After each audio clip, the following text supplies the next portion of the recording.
Oh, so hello everyone. Welcome to the 2025 edition of the GStreamer State of the Union presentation. So just in case, GStreamer is a multimedia framework which is based on Graph and that can be extended with plugins. But this is not the point of the presentation, is to update you on what's going on. So GStreamer is actually 25 years old, which is kind of nice because FOSDEM is also 25 years old. So it always matches. It has had over 2,000 contributors with the other little facts there. So quite a big project. And despite its age, it's still pretty active. So of the course of 2024 up till now, we have had around 50 contributors per month, which for a total of around 300 patches per month on the project getting merged. In terms of releases, so we've released 3 bug fix releases on 122 since last FOSDEM. So I'm not release to release. I'm using the last FOSDEM. 13 bug fixes on 124, and we actually released 125.1. Don't be fooled, it's not a real release, it's a development release. You shouldn't use that in production. But that means that we are very, very close to 1.26. GStreamer Rust, it also has the same releases, but it also has its releases cycle on crates.io. So for that, we had 14 releases of the GStreamer bindings and 18 releases of the plugins there. Just note that not all plugins go forward because they don't change every release. So we don't want to pollute crates.io. In terms of GitLab, what does that mean? So in terms of merge requests, it's 1,200 merge requests, which on the mono repo, which 100-ish got actually backported. So massive amount of fixes that get back into the stable tree just to make stable better. And a couple of backports also in 122. 160 merge requests on the Rust mining, 380 merge requests on the Rust plugin. Rust is a growing part of GStreamer. It's no longer optional. If you want all the features of GStreamer, you need to include this plugin pack now. And it's now well integrated in most Linux distribution. Little mention I don't do usually, but 230 merge requests on our build system this year. It's getting a nice rehaul. We'll get to that a bit later. So, yeah. Security fixes. It was a big year in terms of security fixes. So security fixes comes in different banners. They're actually from a bunch of researchers which help us do that. So we have a revamped process actually to handle these and make the patch and co-review those patches in a private GitLab, protected GitLab tree. So it's much better, I think, now, and it gets through the CI and everything. And we managed to handle 29 security fixes, 25 under the GitHub Security Lab banner. I don't know if it's all that company, but and then 2 were reported under the Japan Security Notes, and 1 under the Zero Day Initiative, which has been there for a longer amount of time. And we get into what actually changed inside GStreamer. So my organization is not perfect, but it's an approximation, and it does not cover everything. There's too much. So let me start. So at the very core of GStreamer, we have libraries, helpers, and stuff, and data structure. And we're trying to reduce the memalloc that we do all over the place. And GST-vec-dequeue is one of them. It's a replacement for most of our usage of the queue from glib. And it uses a vector, but it implements the queue logic, and it's used in multi-queue, queue. Everything that queues has been ported to use that. The messages have always had a detail structure in there. It was just hidden, so now it's not hidden anymore. Tag list, new tags coming. We now have the ability to place caps structure into caps, something we've talked about for years, but nobody ever implemented it. It finally happened. So now you can have caps within your caps. And we target using that within the AI domain where you need to negotiate the tensor format, but you still have the original picture format and you need to match these things. That's a melting pot of serializer, deserializer, so a lot of stuff goes through the pipeline parser, which is text. You need to transform that into object and back into text. So there was some stuff that was not serializable. And there's this new thing, the GStID string. I had to read it because I have a hard time remembering. But it's an optimization over the Quark to try and get rid of the locking, actually, as much as possible. That was implicated there. Not getting into details. In terms of libraries, so we have higher level libraries for video, for audio, for stuff like this. So in the video library, there's the ancillary metadata, which gain yet more ancillary metadata formats. Something that haven't been touched for years, the navigation event. Now it has been improved to have mouse double click and scrolls. The video converter is being worked to do better 10-bit support, has more 10-bit formats.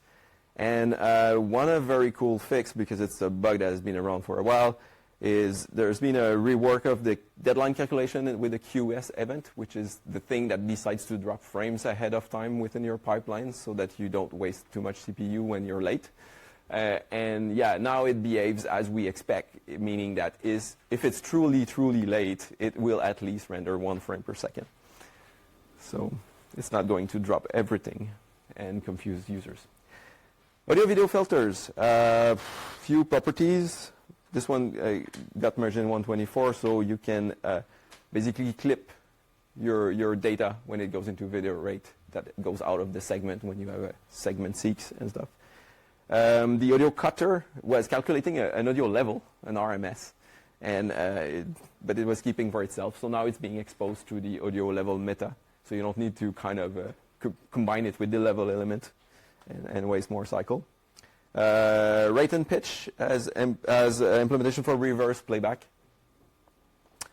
Yeah, more format in video clips. The Pangos overlay have this new feature where they're used for like subtitles or clock sync or stuff like this, and you can actually tell it like what's the unincluded render delay for your display, and you can compensate for it. And can be kind of useful if you do karaoke or stuff like this. There might be other use cases I'm not aware of.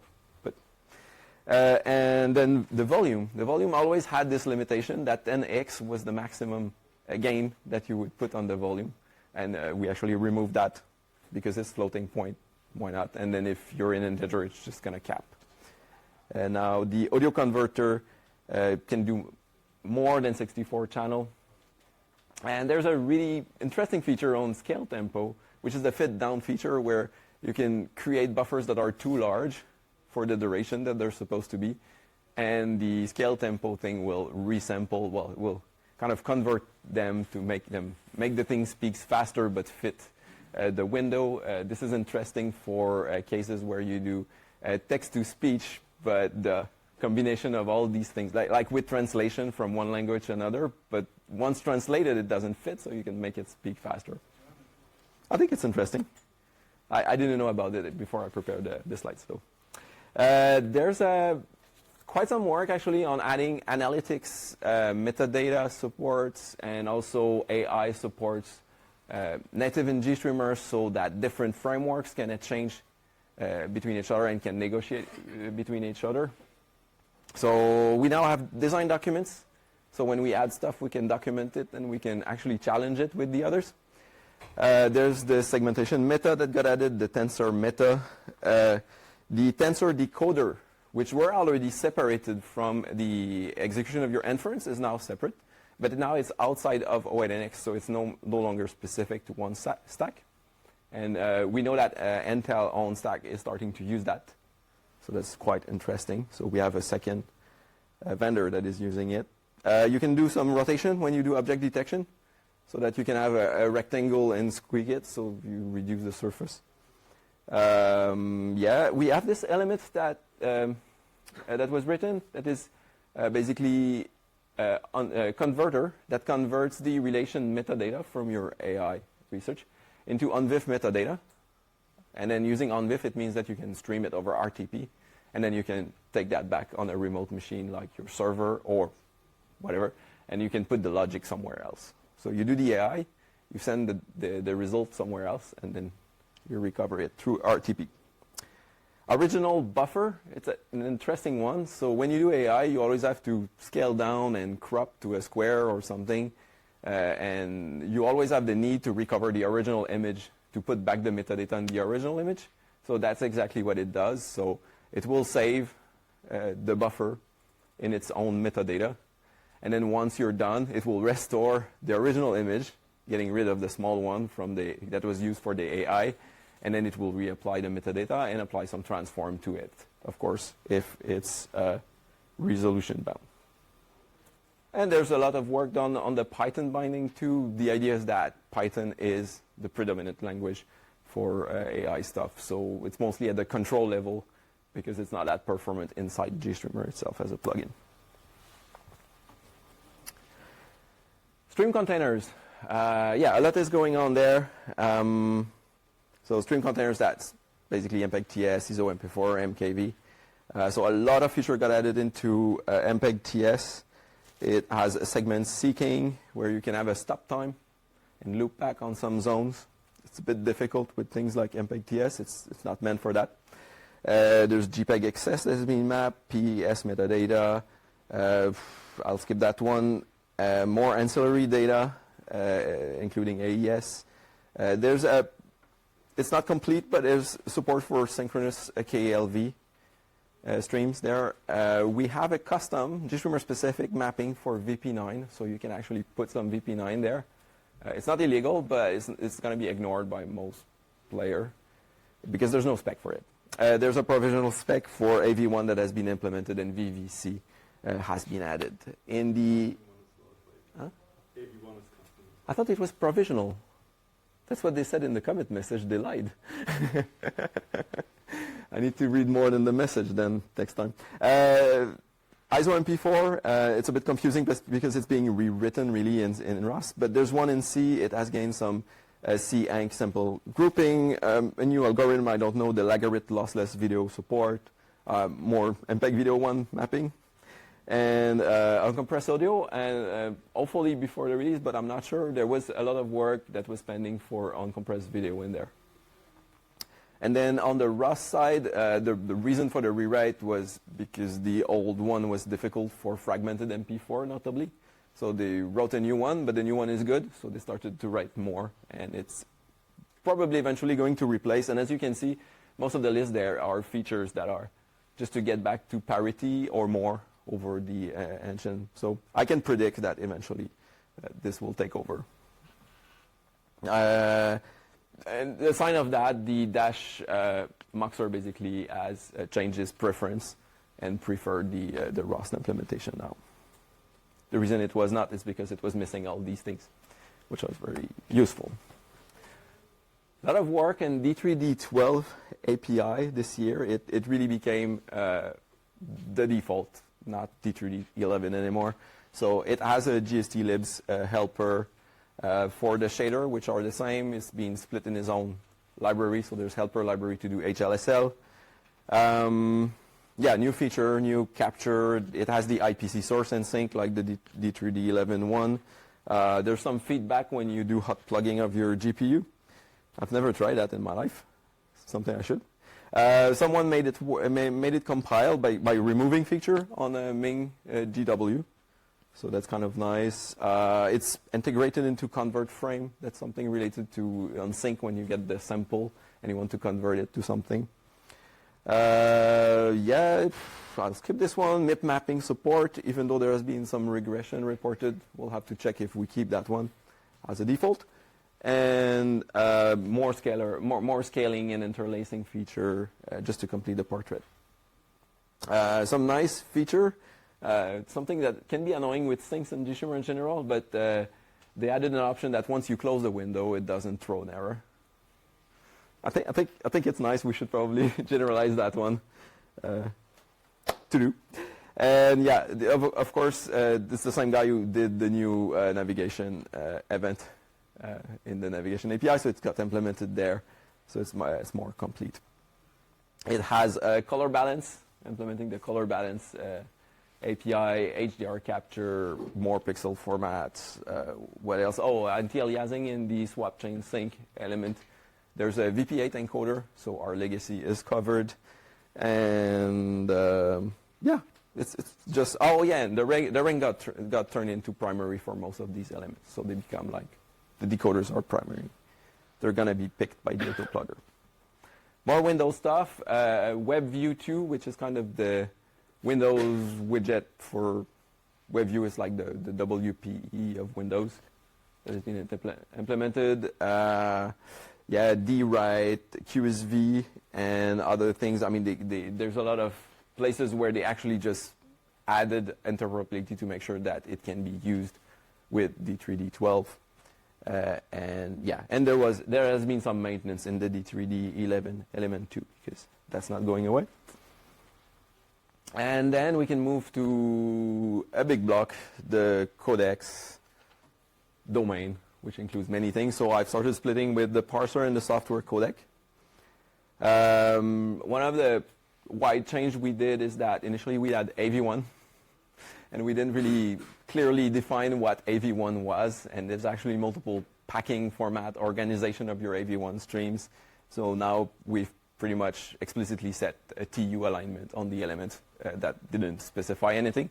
So it's very clear what you're actually streaming. TU is time unit, for those that are not aware.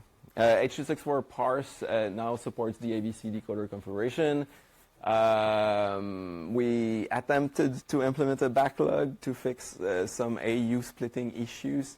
Was a failure. We reverted it. Hopefully we're going to have time to look at that again this year. VVC parser with the type finder and the MIME type has been merged. So it's not complete yet. There's going to be more work, but at least the basic is there. You can parse it. It exists. You can find it. So it's a good start, and you can mux it into MPEG-DS. LC EVC, that's kind of a supplemental layer on top of legacy codecs, so it works with any codecs. It's an MPEG standard and has been implemented. Software, decoder, and encoder. The hardware part is to do. And the SVP JPEG XS software codec has been added, including interlace support. And someone enabled the M101 matrix uncompressed video support that is implemented in FFmpeg. And also we exposed the colorimetry out of David decoder. And yeah, a final one, a bit special. So we have a fake decoder now. It's called fake video deck. You can give it anything you want, and it's going to decode it, right? And it's going to generate you a snake pattern. This is very nice for a unit test where you basically just need something that moves.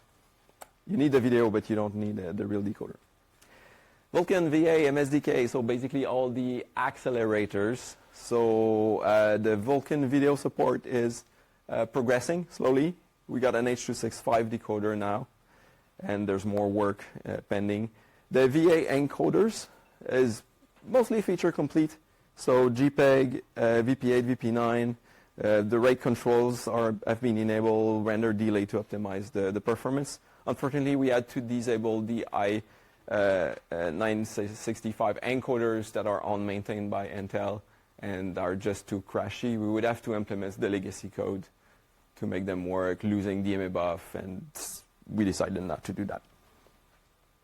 We now have a VVC decoder, and yeah, that's it. The PAS processor has interpolation enabled, but it's limited to IHD. It's the only driver that implements that. And Intel folks did the same thing in MSDK framework.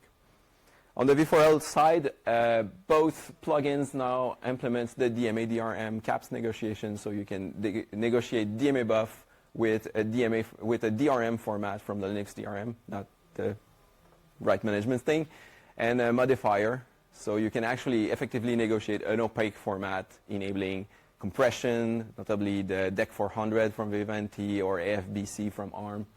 That's now possible. There's still some refinement to do, but it's a lot better. So 126 to look forward. There was some stuff in 124. Now it's a lot more usable and complete in the next version. We implemented what we call dynamic frame rate in GStreamer 011 on the V4L2 stateful Android Media codec. The native implementation has been added.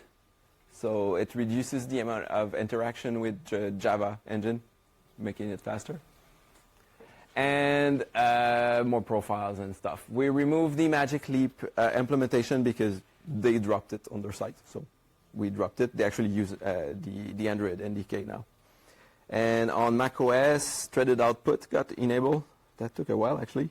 More rate control, HEVC, alpha, and HLG. There. Let me move on a bit faster. So in RTP streaming, we have a bunch of new features. I'm not going to name them all, but I think it's good to mention that synchronization has been improved quite a lot. And bigger feature also, the renegotiation in WebRTC bin. I think that's kind of very useful and was missing. It probably also helps in making it a more compliant, more web compliant implementation. More streaming, RTMP2, which replaces the RTMP plugin. Basically, they implemented ideas from librtmp, so you can actually add comments. I mean, it's more like an IPC, the RTMP protocol, so you need to be very flexible, so it adds a bit of flexibility. And there's the Lime network authentication that got added. New plugin in the Rust side, Quinn, I think it's Quinn, I don't know how they pronounce it, which implement the quick protocol, source and sync. Pretty nice. MPEG Live source, which basically is a wrapper that wraps an MPEG TS source, reads the PCR, and generate a clocks from the PCR, and that let you basically play back the thing on sync with the incoming stream. The transmitter clock, basically, and not yours. HLS multivariant. That's basically the fourth implementation of an HLS sync, but this one is a bit specialized. You can see by its name. So I'm not an expert. I'm not going to go too far, but it's there. It's new. You can use it. Oh, I skipped the lyrics. So you can actually ingest the lyrics from Spotify, which is nice if you do karaoke, of course. We got a rewrite ongoing that was announced 2 years ago, 1 year ago, of the RTP stack, and this is pretty active. The initial RTP bin got merged. There's an RTSP client that has been written. Of course, if you want to rewrite, you need to rewrite everything, so payloaders are being rewritten. So a really big set of it got written. And then we get to WebRTC, so there's you need to kind of layer it up. AV1 and RAW has been added, and yeah, you can actually change your resolution and frame rate dynamically, and there's more support for different encoders, which we unfortunately have to wrap individually to support. Display accelerator, yeah, what should I mention this one? I need to skip a little bit. So you'll find DMA buff support in GL Sync bin, DMA buff support in Wayland, some improvement on the QT, where you can actually do the color convert at the same time you render. That's quite nice. We should generalize this one too.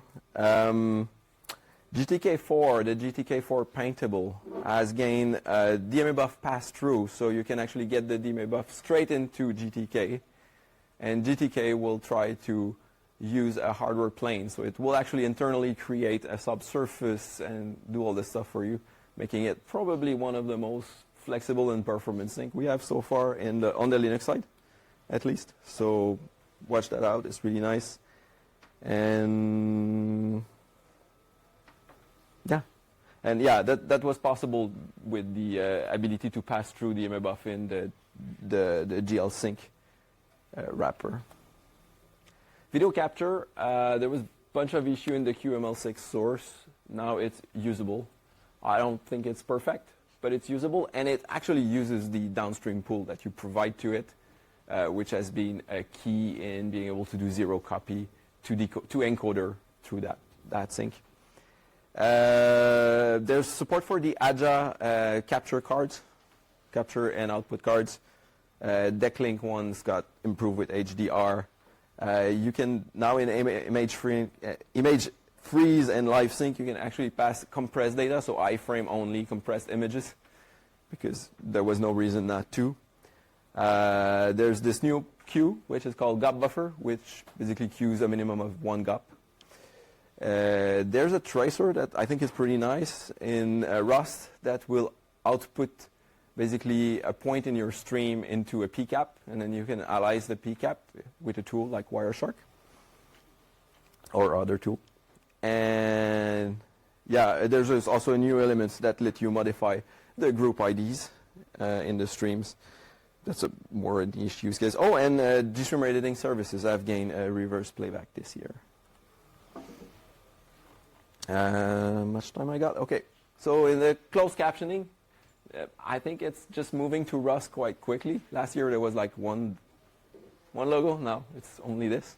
And yeah, it's mostly CEA 708 implementation and with backward compatibility. So I think it's quite a full feature. And there's integration with the transcriber. So the transcriber bin is a bin that lets you transform text into speech, speech into text. And most of the implementation are, of course, using cloud-based AI system to do so, but it doesn't have to. And it also transformed the text into closed caption. So it's a nice little adapter there. Well, it's not little. As I said, there was a lot of change in the rehaul of the cross-platform build system that we use. This is used mostly to produce like Windows, Android, macOS images where we need to build the dependencies also in order to make those binary, while on Linux we rely on distribution to take care. And yeah, basically there was a lot of plugins not enabled for a long time or because they're new. Rust support was not everywhere, so it's being added where possible. And yeah, a small feature, libproxy is now a dependency that we build so that you can do proxy if it's still something you do in 2025. And yeah, last but not the least, I wanted to mention the work we do on that is happening on Arc just-in-time compiler. So it's a bytecode language that gets translated into SIMD. And there's 2 developers that are pretty active on refactoring, cleaning up, optimizing, improving the cache usage. And they have actually a bunch of ideas to make it better. And one of the important change, which is one of the cause of disabling Orc and making all the software stuff really slow, is that it can detect SE Linux and no exec flag, which would otherwise crash. As usual, if you need help, you want to reach to us, you want to talk to us, we got Discourse, which is the forum, which has been very active. I didn't extract any statistic on it, but I think would be nice in the future. We're pretty active on Matrix. We have dedicated channel for different subjects. There's channels for newcomers if you feel that is too kind of impressive. You can file bugs there in GitLab if you find any issues. Now just remember, an issue is not a support ticket. We got the forum for that. So it's because you think something is broken in GStreamer. It doesn't matter if it's true or not. That's our job to tell you, but just don't confuse the support from that. And it makes our life a little easier. We're not a big group of maintainers, but we have a quite big amount of issues and issue reporting and merge requests to deal with.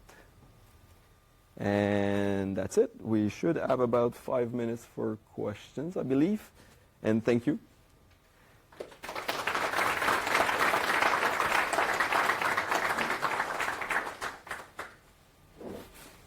Yes? Thank you. Can you elaborate on what the improvements in synchronization are for the RTP? So the question is if I can elaborate on what is the synchronization improvement in RTP bin. Partially, because I was not involved, but it's related to the synchronization, the clock synchronization in RTPC feedback. So best will be to go look at the yeah. But I don't have the. I didn't dig into the details for that one this year. Do you have anything, Tim, that you would add? No, but I mean I don't think it fixes synchronization. It's more like all the clock signaling and different PTP clock. Right, but part of the comments I've read, there was like cases where it will integer overflow, which doesn't, it's not a security issue, but it's a statistic problem. Yeah, so there was bits of that, and it would break other mechanism that depends on having the right value there. And it's I think some of this is quite visible now that people uses it in browser with statistic graph, something we never made any effort on before, except from PEXIP, which do that in their own proprietary system, so we don't necessarily see it if we're doing something wrong. Yeah. Other questions?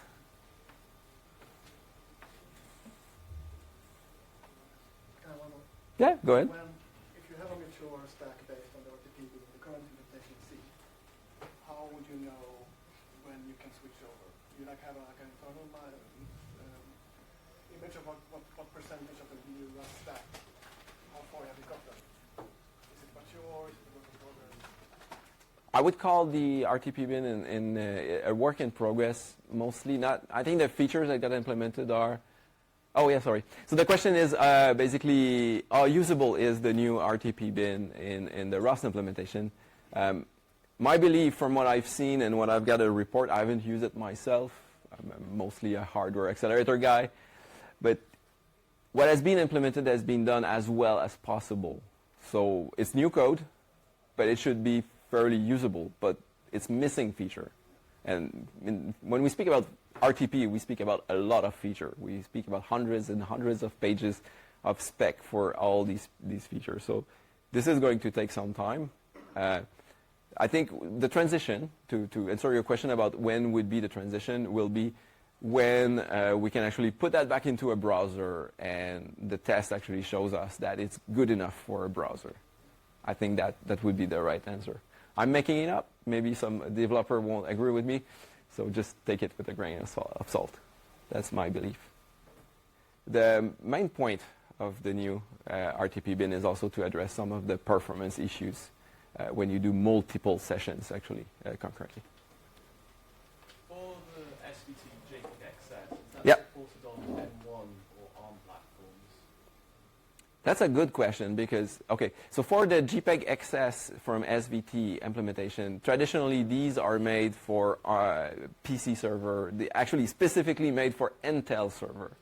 So that's something that I would be curious to check myself too. So thanks for the question. I don't have an answer for you, but it's a good question, really. Do you know specifically what changed for the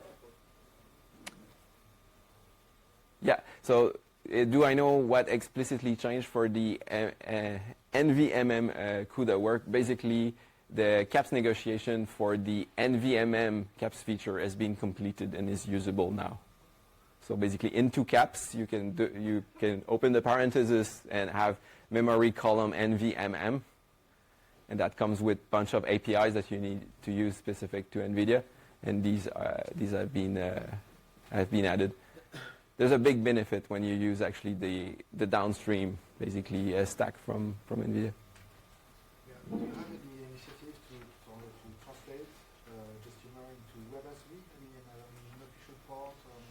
What is the status of this? Okay. So I'll repeat to make sure I heard correctly. So if we have an initiative to be able to translate GStreamer into WebAssembly, right? I believe it's something that has been attempted in the past, but it's extremely difficult because GStreamer itself is the framework. The real hard task is done by dependencies, by library. So when we speak about WebAssembly of GStreamer, you don't just have the GStreamer code base. That would be really easy. You actually need to pull all the dependencies, and this is hundreds of library which are built differently with different languages. So I think it's a big feat. You can probably make it with a subset of plugins that you want to use. But I think it's going to be really difficult. There's a project, and there was a GStreamer conference talk about it, so you can find that online somewhere. Oh, that would be really nice. So Tim was saying that there's a project that started, and they actually made a website and posted their result and the difficulties or the good things they managed to do. So something to search. Time is up. Thank you very much.